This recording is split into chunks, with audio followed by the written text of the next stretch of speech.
Hello, mag-pruning tayo ngayon. Ang gagawin natin ngayon guys ay putulin natin yung mga string dito. Kailangan muna natin putulin yung string. Matinik to guys, ang daming tinik. Kaya lang hindi ako makapag-gloves kasi hindi ko mahawakan yung secateurs natin. Yan, kailangan muna natin tanggalin ito bago natin putulin yung mga dead kinds.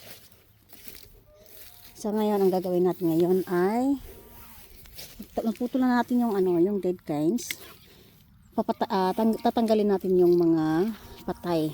Yung patay, yun po yung namunga last year.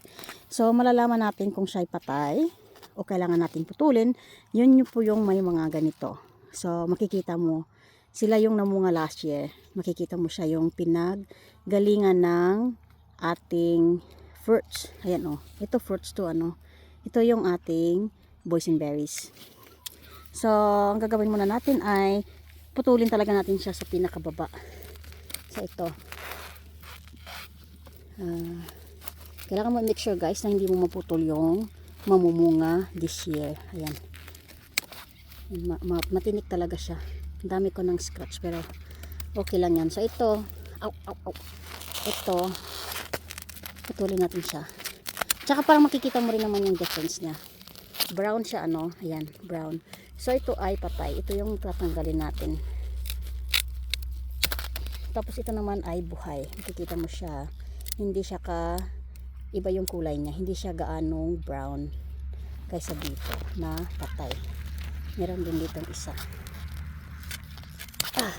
Ayan. So pagkatapos na nating maputol, dumikit pa yung So ang gagawin natin dito ay tanggalin natin yung yung mga naputol na natin at yun nga, ito na nga yung nangyari Ayan. So ito natali na ng asawa ko. Yung ating blackberries. So yung mga naputol na nasa gitna na siya.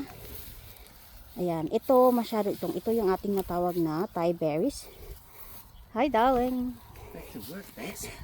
So ayan, so yun yung ating gagawin. Itatali natin siya sa wire para hindi siya pakalat-kalat sa kung saan dadaan yung mga customer natin. So kailangan natin siyang itali.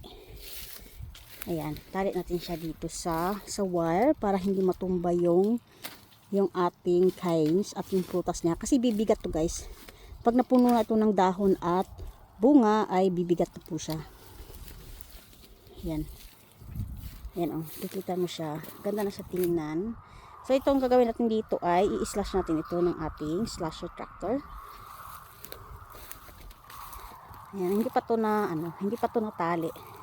So yung asawa ko nagtatali, kami naman yung tatanggal ng string, tatanggal ng mga patay.